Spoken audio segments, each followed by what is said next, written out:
ಕೂತ್ಕೊಳ್ಳಿ.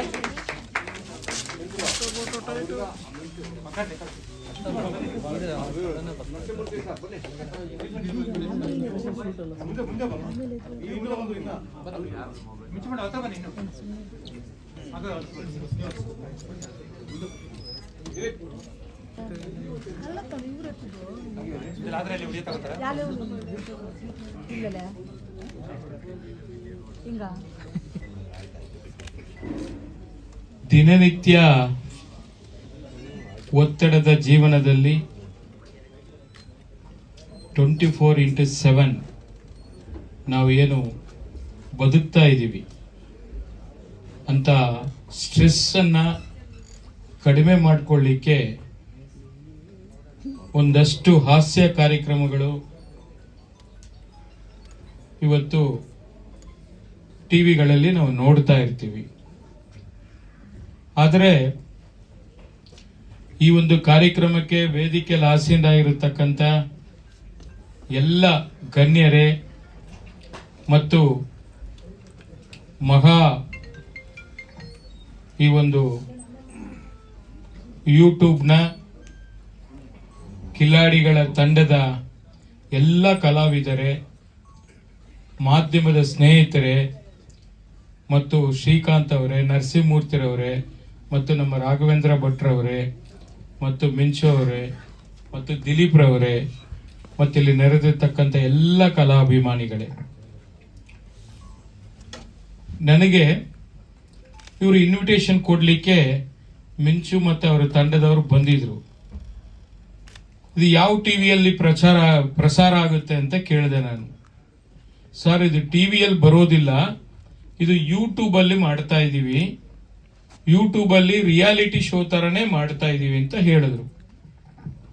ಯೂಟ್ಯೂಬ್ ಅಲ್ಲಿ ರಿಯಾಲಿಟಿ ಶೋನಾ ಅಂತೇಳಿ ನನಗೆ ಆಶ್ಚರ್ಯನೂ ಆಯಿತು. ಅವರ ಒಂದು ಸಾಹಸ ಏನಿದೆ, ಪ್ರಥಮ ಬಾರಿಗೆ ಯೂಟ್ಯೂಬ್ ಅಲ್ಲಿ ಒಂದು ರಿಯಾಲಿಟಿ ಶೋ ಬರ್ತಾ ಇದೆ ಅಂದ್ರೆ ನಿಜವಾಗ್ಲೂ ನಿಮ್ಮ ಧೈರ್ಯಕ್ಕೆ ನಾನು ಈ ಸಂದರ್ಭದಲ್ಲಿ ಅಭಿನಂದನೆಗಳನ್ನ ಸಲ್ಲಿಸ್ತೇನೆ. ಹೌದು, ಡಿಜಿಟಲ್ ಯುಗ, social media, YouTube, Instagram, Facebook ಎಲ್ಲವನ್ನ ಕೂಡ ನಾವು ಯುವಕರಲ್ಲಿ ಬಹಳಷ್ಟು ಇವತ್ತು ಬದಲಾವಣೆಯನ್ನ ಕಂಡಿರತಕ್ಕಂಥದ್ದನ್ನ ನಾವು ನೋಡ್ತಾ ಇದ್ದೀವಿ. ಅಂಗೈಯಲ್ಲಿ ಪ್ರಪಂಚವನ್ನ ನೋಡುವಂತ ಅವಕಾಶಗಳು, ಒಂದು ಮೊಬೈಲ್ ಫೋನಲ್ಲಿ ಎಲ್ಲವನ್ನೂ ಕೂಡ ನೋಡುವ ಅವಕಾಶಗಳು ನಮಗಿರತಕ್ಕಂಥದ್ದು.